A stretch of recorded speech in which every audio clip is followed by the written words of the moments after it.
Eh bien, la déshypnose, ça consiste à accompagner les gens en levant les suggestions que ces personnes ont reçues dans la vie de tous les jours.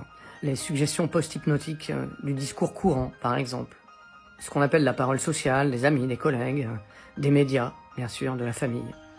C'est-à-dire retrouver une intégrité et des pleins pouvoirs sur soi-même et sur sa vie. Mais il peut aussi s'agir de lever des suggestions post-hypnotiques reçues par exemple pendant un spectacle d'hypnose, lorsqu'on s'est prêté volontaire et qu'on a été abandonné à soi-même, et qu'on a du mal à redescendre ou à sortir du spectacle.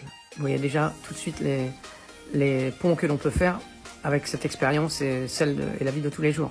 Il y a même aussi des gens qui viennent et qui ont subi des abductions, ou prétendument subi des abductions.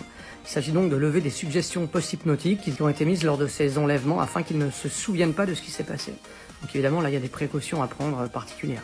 En tout état de cause, il s'agit pour moi de travailler non pas sous hypnose, mais en conscience et avec clairvoyance, en proposant à la personne d'expérimenter une séance dans laquelle elle va faire des prises de conscience successives. Séance dans laquelle elle est dédoublée un peu à la manière d'un acteur, et non pas dans la confusion ou en dissociation. Donc même s'il y a un état de conscience modifié, on est éloigné, même à l'opposé des techniques d'hypnose que l'on rencontre ici ou là, la plupart du temps. Du reste, l'hypnose n'a pas le monopole de l'état de conscience modifié.